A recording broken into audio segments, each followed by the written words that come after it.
The Prophet ﷺ advised not to let a day or night go by without saying, Ya Hayyu Ya Qayyum, برحمتك أستغيث أصلح لي شأني كله ولا تكلني إلى نفسي طرفة عين. O ever living one, O ever sustaining one, in your mercy I seek relief. Set all of my affairs right, and do not leave me to myself, even for the blink of an eye.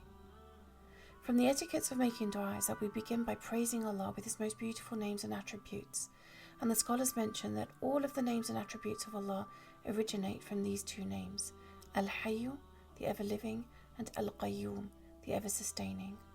So after invoking Him using these names, we then invoke Him through His most encompassing attribute, Rahmatika, your mercy, the mercy of Allah which encompasses and covers all things from our sins and needs to worldly and otherworldly affairs. And it is in His mercy that we say that we astaghith, translated as seek relief. It comes from the root Ghain Waw Tha, the core meaning of which is to cry out for relief from a pressing hardship. Through this wording, we're acknowledging that life is inherently filled with hardships for which only He can provide solace. Next, we beseech Allah to aslih all of our sha'n.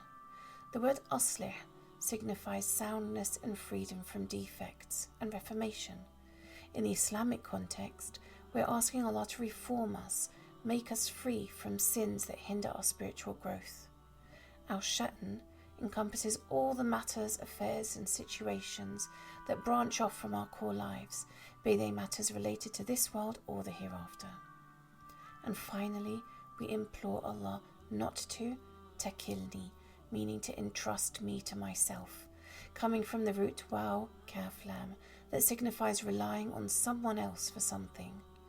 We are saying that we seek His guidance and care in every aspect of our lives, even for the blink of an eye, tarfata ayn. This could mean for the length of time it takes to blink an eye, or it could mean even an action so small as blinking our eyes, implying our absolute and complete trust in Him to do these things for us. So when we say this dua, we are essentially saying, I cry out to you, O ever-living, ever-sustaining one, with your most comprehensive names, acknowledging the perpetual state of hardship that my life would be in without you.